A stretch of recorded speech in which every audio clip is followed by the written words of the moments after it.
हाँ जी, complete web development course from beginner to advance and guaranteed placement assistance program में आप सभी का स्वागत है।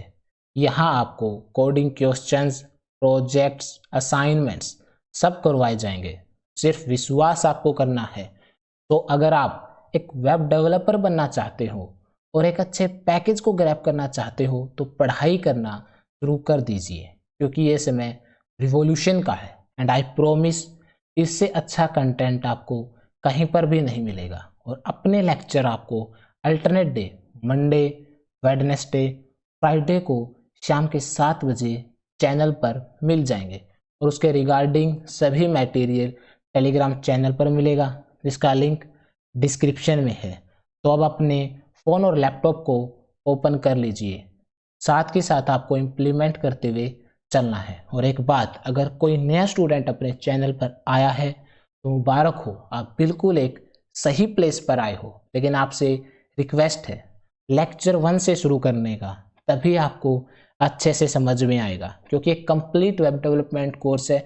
हर चीज़ एक दूसरे से लिंक है। और प्लीज़ अपना रिव्यू कमेंट सेक्शन में ज़रूर देने का, आपको अच्छा लग रहा है या कैसा लग रहा है, ताकि मैं अपना बेस्ट दे सकूँ। और ये सब मेहनत आपके लिए है, तो थोड़ा प्यार और मोहब्बत बरसाएं और पढ़ें और मचा दें और दिखाएं दुनिया को कि आप कुछ कर सकते हैं। Now let's proceed today agenda. तो आज मैं आपको बैकग्राउंड इमेज और बैकग्राउंड साइज के बारे में बताऊंगा। इससे प्रीवियस लेक्चर में मैंने आपको बॉक्स मॉडल का इंट्रोडक्शन और उसकी दो प्रॉपर्टीज हाइट और विड्थ को बताया था। बची हुई पैडिंग, मार्जिन और बॉर्डर समय के साथ साथ प्रैक्टिकल करते हुए हम सीख लेंगे। तो आज अपना मेन मोटिव बैकग्राउंड इमेज है। आपको स्लाइड में दिख रहा होगा, प्रीवियस रिकैप हो चुका है। तो बैकग्राउंड इमेज, सबसे पहले बैकग्राउंड इमेज लगाएंगे, इसलिए हमको बैकग्राउंड कलर को वहां से रिमूव करना होगा। तो हम वापस अपने आउटपुट मतलब कोड प्लेग्राउंड में जाएंगे और वहां से बैकग्राउंड कलर को रिमूव करेंगे। तो यहाँ पे tourism.css में आपको बैकग्राउंड कलर लाइट ब्लू दिखाई दे रहा होगा। तो हमको ये यहाँ से इरेज करना होगा। क्यों? क्योंकि हम यहाँ पे अब कलर की जगह हम इमेज लगाने वाले हैं, इसलिए हमको यहाँ से कलर को हटाना होगा। तो सबसे पहला वर्क बैकग्राउंड कलर को रिमूव करना, वो अपना हो चुका है। अब क्या करना है? अब उसकी जगह पे हम बैकग्राउंड आइफन इमेज लिखेंगे। तो बैकग्राउंड कलर के लिए प्रॉपर्टी क्या थी? Background iPhone colour. तो इमेज के लिए सिर्फ बैकग्राउंड आइफन इमेज है और वैल्यू थोड़ी डिफरेंट है।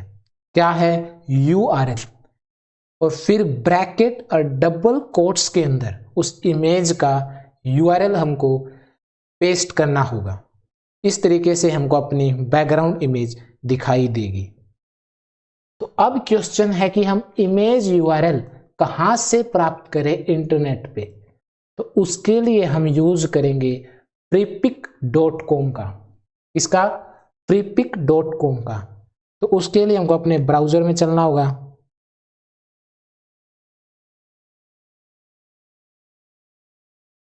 तो यहाँ पे freepik.com एंटर करके यहाँ पे आ जाएंगे। मैंने पहले से ही लॉगिन किया हुआ है, इसलिए यहाँ से मैं सीधा एंटर हुआ। आप आएंगे तो आपको डेस्कटॉप पे उसका लिंक दिखाई देगा, उसके ऊपर क्लिक करके आप एंटर होंगे, साइन इन करेंगे। ये प्रोसेस तो आपको आती है। इसके बाद आपको कुछ ऐसा प्रीव्यू दिखाई देगा। तो यहाँ पे हमको क्या चाहिए? हम टूरिज्म वेबसाइट बना रहे हैं, तो ओशियन बीच यहाँ पे सर्च करेंगे। यहाँ से आप कोई भी इमेज उठा के वहाँ पे लिख सकते हैं, लेकिन हमको तो सिर्फ उसका URL ही चाहिए। तो जैसे मान के चलिए ये इमेज अच्छी है, आपको जो स्लाइड में इमेज दिख रही है वो अपने टाइपिस्ट साहब ने पता नहीं कहाँ से लिखी है, वो मेरे को भी ना मालूम, लेकिन मैं आपको प्रैक्टिकल करके दिखाऊंगा कहाँ से इमेज उठानी है और कैसे हम अपनी टूरिज्म वेबसाइट बनाएंगे। तो वरी करने की जरूरत नहीं है। तो कोई भी आप अपनी पसंद की इमेज को चूज करना, उसके बाद उस पर डबल क्लिक करके हमको सिर्फ उसका यूआरएल ही चाहिए, तो हम क्या करेंगे, कॉपी इमेज एड्रेस पे क्लिक करेंगे, डन। तो अब इसका जो यूआरएल है वो कॉपी हो चुका है, बस इतना ही काम है। आपको freepik.com पे आना है, साइन इन करना है अपनी मेल से, उसके बाद जिस जिस तरह की आपको इमेज चाहिए टूरिज्म से रिलेटेड वो आप चूज करें, उस पर कॉपी इमेज एड्रेस करें, तो उसका यूआरएल ऑटोमेटिक कॉपी आपके फोन लैपटॉप में हो चुका होगा। तो अब वापस अपने कहाँ पे आएंगे, कोड प्लेग्राउंड में। तो कोड प्लेग्राउंड में आपको यहां पे क्या लिखना है, बैकग्राउंड इमेज। और जो ये बैकग्राउंड इमेज है हम कौन से सिलेक्टर पे अप्लाई करें, कार्ड। और कार्ड कहाँ पे है, ड्यू, क्योंकि ड्यू पे ही अप्लाई करेंगे तभी तो सभी हेडिंग पैराग्राफ बटन पे ऑटोमेटिक अप्लाई होगा। हमको किसी स्पेसिफिक एलिमेंट पे थोड़ी अप्लाई करना, हमको अपना वेब पेज ब्यूटीफुल दिखाना है, इसके लिए हम सभी पे अपने इमेज बैकएंड में दिखाएंगे। तो इसलिए बैकग्राउंड इमेज डबल कोट ये हम ड्यू कंटेनर पे अप्लाई कर रहे हैं। फिर क्या करना है, यूआरएल। प्रॉपर्टी क्या है, बैकग्राउंड आइफन इमेज, वैल्यू क्या होगी, यूआरएल। और ये आपको हिंट भी दे रहा साथ में क्या क्या अप्लाई करना है। फिर ब्रैकेट और फिर डबल कोट्स के अंदर, और पहले मैं यहाँ पे कोलन अप्लाई कर लेता हूँ, नहीं तो यूआरएल पेस्ट करने के बाद ये थोड़ा लेंथी हो जाएगा। तो अभी यहाँ पे जो हमने वहां से कॉपी किया था वो पेस्ट कर दिया, आपको दिखाई दे रहा होगा। इतना ही प्रोसेस था। बैकग्राउंड इमेज हमने बैकग्राउंड कलर की जगह रिप्लेस करके लिख दी, डन। और मैंने आपको प्रीवियस लेक्चर में बताया था आप एक एक्सटेंशन डाउनलोड कर सकते हैं जो लाइव सर्वर है, उसमें आपको आउटपुट देखने में ज़्यादा दिक्कत नहीं होगी। वहाँ से आप सीधा गो लाइव ऑप्शन पे जाओगे और सीधा आपको आउटपुट दिखाई देगा, बार बार आपको क्रोम ब्राउज़र पे जाने की ज़रूरत नहीं है। तो हमने यहाँ पे कर लिया, अब अपने गो लाइव सेक्शन पे चलते हैं। तो ये देखिए आपको बैकग्राउंड में अपना इमेज दिखाई दे रही होगी, किस तरह की इमेज है जो हमने पिक की थी वही आपको दिखाई यहाँ पे दे रही होगी। अभी मानता हूं आपको देख के कुछ डाउट अंदर आया होगा, आया है तो बिल्कुल आप सही रास्ते चल रहे, नहीं आया तो कहीं ना कहीं आपकी प्रैक्टिस में कमी है। तो वहां पे वर्क करें, बार बार इंप्लीमेंट करें। जहां आपको समझ में नहीं आ रहा कमेंट सेक्शन में पूछे, आपको रिप्लाई जरूर दिया जाएगा। उसके लिए वापस आपको इमेज दिखाई दी तो मुस्कुराइए, इमेज यहाँ पे आ गई। अभी इसको थोड़ा ब्यूटीफुल दिखाना है तो उसमें हमको कुछ चेंज करने होंगे। उसके लिए हम स्लाइड सेक्शन में चलेंगे जहां पे आपको समझ में आएगा कि क्या क्या हमको चेंज करने हैं। तो freepik.com हमने डाउनलोड किया, आउटपुट में आपको भी कुछ ऐसा ही अपने कोड प्लेग्राउंड में दिखाई दिया है ना। अब क्या है, how to make the background image fill the complete height and width of the screen. अच्छी तो अपना वेब पेज अच्छा तब दिखेगा जब वो बैकग्राउंड इमेज है अपनी पूरी हाइट को और विड्थ को कवर करेगी। अगर आपके दिमाग में ऐसा डाउट तभी आया था तो वेल एंड गुड, बहुत अच्छा, आप एक सही रास्ते चल रहे हो। तो उसके लिए क्या है, अब डिवाइस है उसका वेरियस प्रकार का स्क्रीन डायमेंशन है, जैसे लैपटॉप का कुछ अलग है, टैबलेट का अलग है और मोबाइल का अपना अलग है। मतलब हर किसी की अपनी अलग हाइट है, अलग विड्थ है। तो उसके लिए हम क्या यूज करेंगे, वीपोर्ट। वीपोर्ट क्या होता है, browser viewport is the area of the window in which web content can be seen. मतलब वो एक ऐसा एरिया जहां पे हमको अपनी स्क्रीन का स्क्रीन का एरिया दिखाई देता है, जहां पे अपनी कुछ भी सॉन्ग म्यूजिक चल के दिखाई दे रहे हैं, वही क्या है, एक वीपोर्ट होता है। ब्राउजर वीपोर्ट वही एरिया होता है। तो वहां पे वीपोर्ट हाइट क्या है, वीपोर्ट हाइट जिसपे उसकी स्पेसिफिक हाइट मेंशन की होगी वो। पिक्चर में भी आपको दिखाई दे रहा होगा। तो वी पोर्ट हाइट, तो अगर हमने 50 वी पोर्ट हाइट के लिए हम क्या लिखेंगे VH, जैसे पिक्सल के लिए PX लिखा जाता है, ऐसे ही हम यहाँ पे VH। अगर हमने 50 वी पोर्ट हाइट लिखी, उसका मतलब क्या है, जितना भी साइज का आपका डिवाइस होगा, चाहे मोबाइल, टैबलेट या लैपटॉप, उसका 50% एरिया आपको उस इमेज से दिखाई देगा। अगर आपने 100% लिखा तो कंप्लीट दिखाई देगा। यही चीज हम अप्लाई अपने कोड प्लेग्राउंड में करेंगे। और इसी प्रकार से वी पोर्ट विड्थ होता है। अगर आपने 50 VW लिखा तो उसका 50% ही एरिया कवर करेगा विड्थ का, और वैसे ही हाइट का। और 100% लिखा तो complete viewport width carry करेगा। और एक बात, अगर आपने वी पोर्ट हाइट अप्लाई कर दी तो ऑटोमेटिकली वी पोर्ट विड्थ को वो 100% ऑटोमेटिक कैरी कर लेगा, तो वरी करने की जरूरत नहीं है। तो हम इसको एक बार अपने कोड प्लेग्राउंड में अप्लाई करेंगे। तो यहां पे हमने हाइट को 20-50 पिक्सल और विड्थ को 30-50 पिक्सल अप्लाई किया था, तभी हमको अपना आउटपुट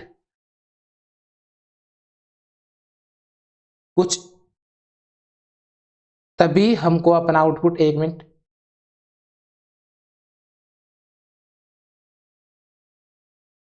तभी हमको अपना आउटपुट इस तरीके से दिखाई दे रहा था। अब वहीं पे हमको चेंज करना है। तो क्या चेंज करेंगे, यहां पे 50 वी पोर्ट हाइट लिखते हैं, डन। और विड्थ वाले को हम इरेज ही कर देते हैं, क्योंकि मैंने आपको बताया है कि वो हाइट अगर आपने मेंशन कर दी तो विड्थ को वो ऑटोमेटिक कैरी कर लेगा। तो हमने यहाँ पे हाइट को 50 वी पोर्ट हाइट अप्लाई किया। अब हम अपने आउटपुट में देखते हो कैसा आपको दिखाई देगा। तो ये देखिए, अगर आपका मोबाइल में आप वीडियो देख रहे हैं या टैबलेट में या विंडोज में कहीं पे भी, मतलब आप अप्लाई कर रहे हो, तो उसका 50% आपको दिखाई देगा।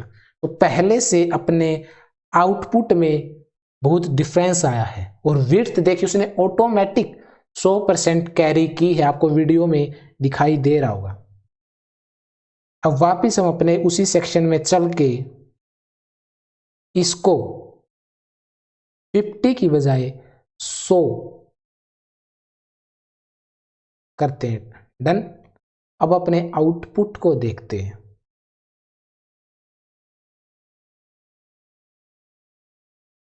तो अब देखिए, ये कंप्लीट पूरा 100 वी पोर्ट हाइट को कैरी करा, मतलब जितनी आपके डिवाइस की हाइट होगी उसका कंप्लीट ये एरिया कवर करेगा। तो अब आपको इमेज अच्छी दिखाई दे रही होगी, आपको अपना वेब पेज भी ब्यूटीफुल दिखाई दे रहा होगा, है ना। तो मुस्कुराइए, यहां से आप कुछ सीख रहे हैं। तो आपकी ये प्रॉब्लम सॉल्व हो गई है। अगर आप बैकग्राउंड इमेज प्रॉपर्टी और URL वहां पे लिख के अपने आउटपुट को देख रहे हैं और आपके आउटपुट में इमेज अच्छी तरीके से दिखाई नहीं दे रही, उसका एक इश्यू हाइट और विड्थ हो सकता है, आपने वो पिक्सल में लिखी होगी। तो इसलिए वहां पे उसको चेंज करें, वी पोर्ट हाइट यूज करें, और आप जैसी भी वैल्यू रखना चाहें 50, 30, 20, 70, 80, 100 वैसे अप्लाई करें, उतना ही एरिया आपको आउटपुट में विजिबल होगा और विड्थ ऑटोमेटिक कैरी कर ली जाएगी। ये पहले से ही ऐसी मेंशन किया हुआ है, डन। तो हमने अपने वेब पेज को बैकग्राउंड इमेज ऐड करके और ब्यूटीफुल बनाया। तो वी पोर्ट विड्थ और वी पोर्ट हाइट हमने सीखा। उसके अलावा अपना एक डाउट है रिपीटिंग वर्टिकली। अगर अपनी इमेज छोटी होगी तो जो बैकग्राउंड इमेज है ना, वो रिपीट करनी स्टार्ट कर देगी, वापस वही दिखना स्टार्ट होगा वर्टिकली। जैसे आपको इसमें दिख रहा है कि इसी इमेज को फिर से रिपीट किया जा रहा है, या फिर हॉरिजॉन्टली, वो आपके डिवाइस के अकॉर्डिंग होगा कि किसी में हाइट ज़्यादा है या किसी में विड्थ ज़्यादा होगी, उसके अकॉर्डिंग कि चाहे तो वर्टिकली रिपीट करे या हॉरिजेंटली रिपीट करे। तो इसी इशू को हम सॉल्व करेंगे। उससे पहले मैं आपको आउटपुट में दिखाता हूं ये हो भी रहा है या नहीं हो रहा। तो अभी तक एक बार आउटपुट में देखते हैं ऐसा हुआ है या नहीं हुआ।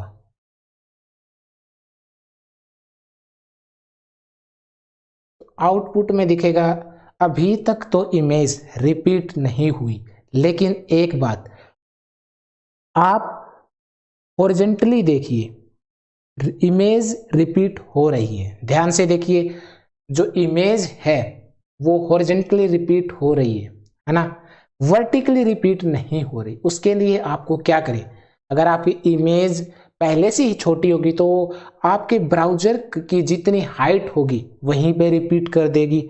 नहीं तो आप एक चीज करें उसके लिए, अगर आपको देखना ही है तो आपने यहां पे 100 वीपोर्ट हाइट लिखी है, यहां पे आप 150 वीपोर्ट हाइट कर दीजिए तो वो उससे एक्सटेंड करके व्यू दिखाएगा। जैसे हम देखते हैं एक बार अपने आउटपुट सेक्शन में, हमने 100 वीपोर्ट हाइट से उसको और एक्सटेंड कर दिया 150। विड्थ तो वो ऑटोमेटिक ही दिखाई दे रहा है कि फिर से उसने रिपीट कर दी। तो ये देखिए अब आपको दिखाई दे रहा होगा कि ये फिर से रिपीट कर रहा है, ऊपर की इमेज को फिर से रिपीट कर दिया, हॉरिजेंटली भी और वर्टिकली भी, दोनों तरीकों से उसने रिपीट कर दिया है, आपको दिखाई दे रहा होगा। तो अब इसको सोल्व कैसे करें, तो उसका भी एक तरीका है। तो उसके लिए हम चलते अपने सेक्शन में। तो इस इशू को कैसे एड्रेस करें कि हमको वर्टिकली और हॉरिजेंटली ये बार बार दिखाई ना दे, क्योंकि हमको तो अपना वेब पेज ब्यूटीफुल दिखाना है। तो उसके लिए हम यूज करेंगे बैकग्राउंड आइफन साइज, एक प्रॉपर्टी, और कवर, वैल्यू होगा कवर। जैसे हमने बैकग्राउंड इमेज देने के लिए प्रॉपर्टी यूज की थी बैकग्राउंड आइफन इमेज, और वैल्यू के लिए यूआरएल, ब्रैकेट के अंदर डबल कोट्स में यूआरएल लिखना है। बार बार मैं इसलिए बोल रहा हूं ताकि आपको यही लर्न हो जाए। और एक बात अपने माइंड में हमेशा रखना, कभी भी बैकग्राउंड इमेज अगर आप प्रॉपर्टी यूज कर रहे हो तो उसके साथ में बैकग्राउंड साइज प्रॉपर्टी जरूर यूज करना, नहीं तो जो आपको इशू पीछे वाली स्लाइड में दिखाई दिया वो आपको भी होगा, बार बार वही इमेज वर्टिकली या हॉरिजेंटली रिपीट होगी।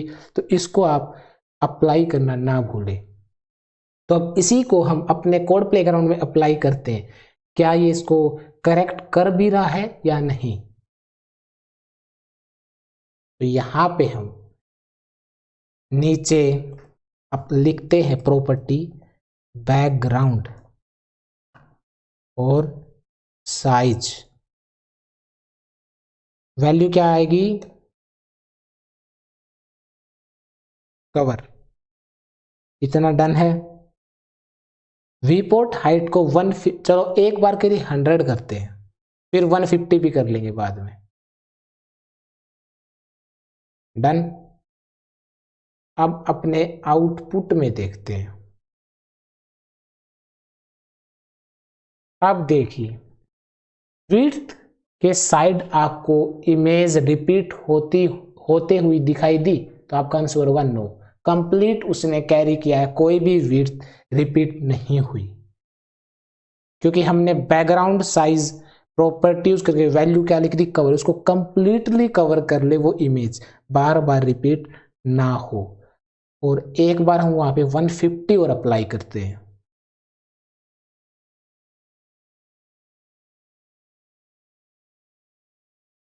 कि हमने पीछे 150 अप्लाई किया था उसमें उसने रिपीट की थी, अब देखते रिपीट करेगा या नहीं। तो ये देखिए बैकग्राउंड कवर देने के बाद रिपीट नहीं हुई, तो ये प्रॉपर्टी और वैल्यू आप अप्लाई करना ना भूलें। तो जैसे ही हमने बैकग्राउंड साइज को अप्लाई किया तो आपको भी आउटपुट कुछ ऐसा ही दिखाई दिया होगा।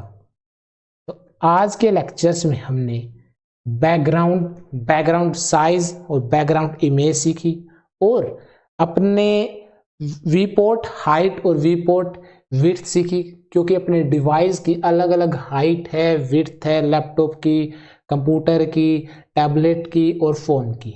इसलिए अभी CSS बॉक्स मॉडल कंटिन्यूड रहेगा। आने वाले लेक्चर्स में हम और नई चीज़ें सीखेंगे। आज के लिए इतना ही है। फीडबैक देना अपना ना भूले और थैंक यू। जय हिंद।